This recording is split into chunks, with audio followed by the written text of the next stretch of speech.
Савырбек Жумабековдун ордуна кайра башка жетекчи келди. Башкы дарыгердин милдетин Памир Муратов аткарат. Клиникалык тез жардам ооруканасынын башкы дарыгеринин милдетин аткаруучу Памир Муратов эмгек жамаатка тааныштырылды. Бул тууралуу Саламаттыкты сактоо министрлигинин юристи Азамат Жумакеев билдирди. Анын айтымында жамаат менен жолугушуу 14 февраль күнү эртең менен болгон.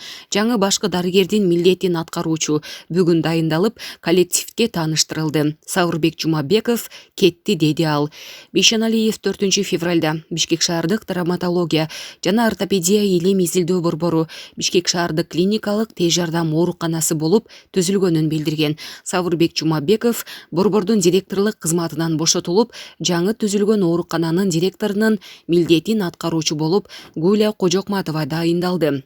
Саламаттыкты сактоо министрлиги 4 февралдагы буйрукка өзгөртүү киргизип, директорлук кызматты жойду. Тез жардам ооруканасын башкы дарыгер жетектейт. Буга чейин бул кызматта Дамир Дүйшөнов дайындалган. 11 февралда Савырбек Жумабеков президент менен жолугушканын айтып, акыркы чечимди өлкө башчысы кабыл аларын билдирген. Президенттин басма сөз кызматы расмий түрдө жолугушуу тууралуу комментарий берген жок.